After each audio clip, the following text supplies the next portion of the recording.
Daniel chapter 4.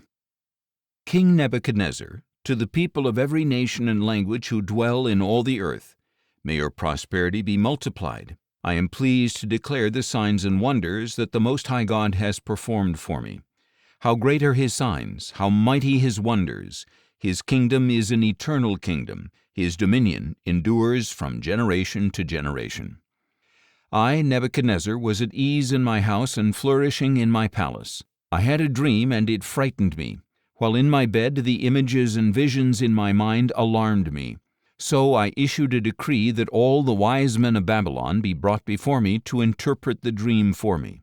When the magicians, enchanters, astrologers, and diviners came in, I told them the dream, and they could not interpret it for me.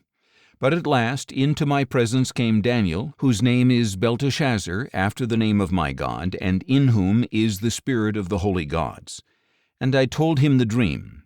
O Belteshazzar, chief of the magicians, I know that the spirit of the holy gods is in you, and that no mystery baffles you. So explain to me the visions I saw in my dream and their interpretation. In these visions of my mind, as I was lying in bed, I saw this come to pass. There was a tree in the midst of the land, and its height was great. The tree grew large and strong, its top reached the sky, and it was visible to the ends of the earth. Its leaves were beautiful, its fruit was abundant, and upon it was food for all. Under it the beasts of the field found shelter, in its branches the birds of the air nested, and from it every creature was fed. As I lay on my bed, I also saw in the visions of my mind a watcher, a holy one, coming down from heaven.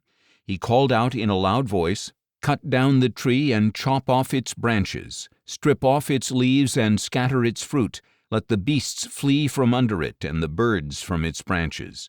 But leave the stump with its roots in the ground and a band of iron and bronze around it in the tender grass of the field. Let him be drenched with the dew of heaven and graze with the beasts on the grass of the earth.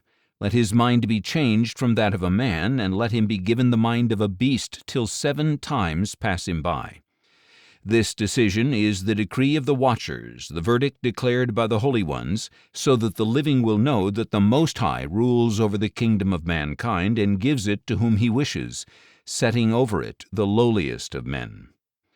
This is the dream that I, King Nebuchadnezzar, saw. Now, Belteshazzar, tell me the interpretation, because none of the wise men of my kingdom can interpret it for me. But you are able, because the spirit of the holy gods is in you."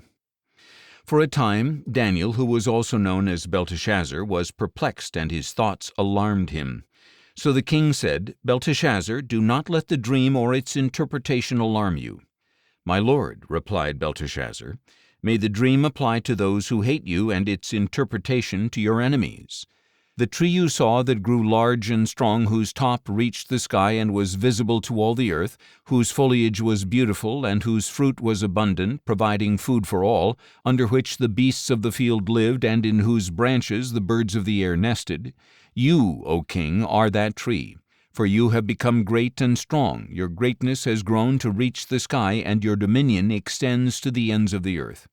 And you, O king, saw a watcher, a holy one, coming down from heaven and saying, Cut down the tree and destroy it, but leave the stump with its roots in the ground, and a band of iron and bronze around it in the tender grass of the field.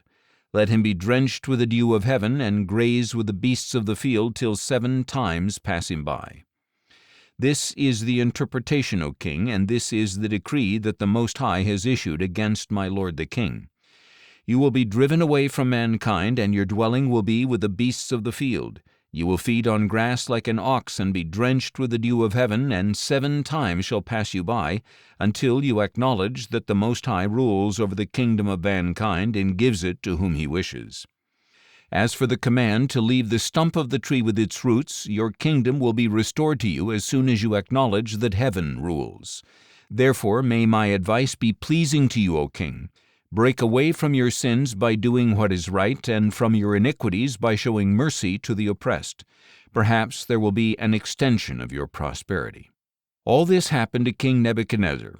12 months later, as he was walking on the roof of the royal palace of Babylon, The king exclaimed, "Is this not Babylon the Great, which I myself have built by the might of my power as a royal residence and for the glory of my majesty?" While the words were still in the king's mouth, a voice came from heaven. "It is decreed to you, King Nebuchadnezzar, that the kingdom has departed from you. You will be driven away from mankind to live with the beasts of the field, and you will feed on grass like an ox. And 7 times will pass you by until you acknowledge that the Most High rules over the kingdom of mankind and gives it to whom he wishes." At that moment, the sentence against Nebuchadnezzar was fulfilled. He was driven away from mankind. He ate grass like an ox, and his body was drenched with the dew of heaven, until his hair grew like the feathers of an eagle and his nails like the claws of a bird. But at the end of those days, I, Nebuchadnezzar, looked up to heaven, and my sanity was restored to me. Then I praised the Most High, and I honored and glorified him who lives forever. For his dominion is an everlasting dominion, and his kingdom endures from generation to generation. All the peoples of the earth are counted as nothing, and he does as he pleases with the army of heaven and the peoples of the earth. There is no one who can restrain his hand or say to him, "What have you done?" At the same time my sanity was restored, my honor and splendor returned to me for the glory of my kingdom.